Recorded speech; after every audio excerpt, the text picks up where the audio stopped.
As functioning members of modern-day society, we are constantly consuming products and services. Anything from grocery shopping to traveling qualifies as consumption. However, as we have seen time and time again, some things that we consume end up doing more harm than good. Although we assume that all producers have good intentions, in reality this is not always the case. Therefore, it is important for consumers to be well educated and for regulation to be further enforced. In my investigation, I speak with a well-educated consumer in order to hear some opinions and proposals that can help protect consumers.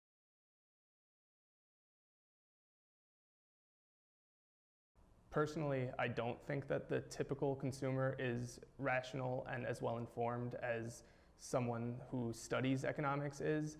And I think that's one of the biggest issues in the economy today, because advertising is so purposefully deceitful because their main goal is to make money, and rational consumers are a detriment to that goal.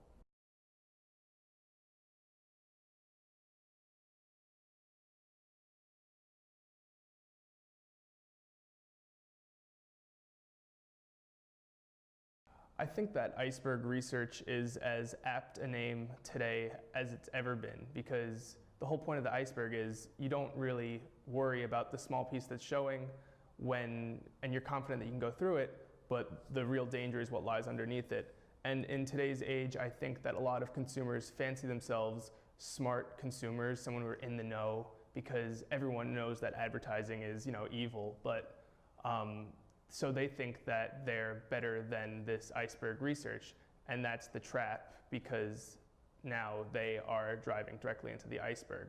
You have companies like cereal companies, Raisin Bran. Raisins are healthy, it's fruit.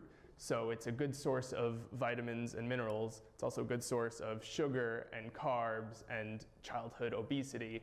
And it's something that no one really thinks about when they buy healthy cereals.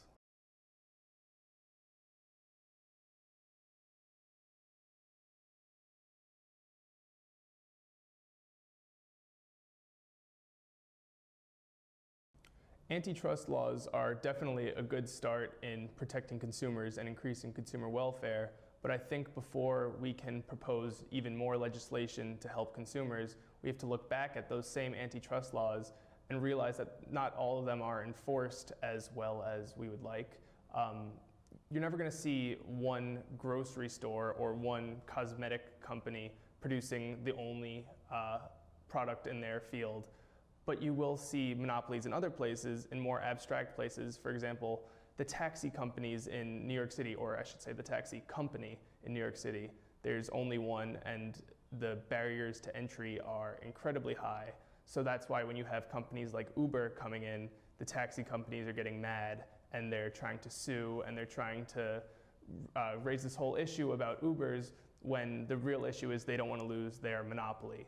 And with Ubers coming in, consumers have more of a choice, and the more choice a consumer has, the more information a consumer has, the better a consumer is going to be in the economy.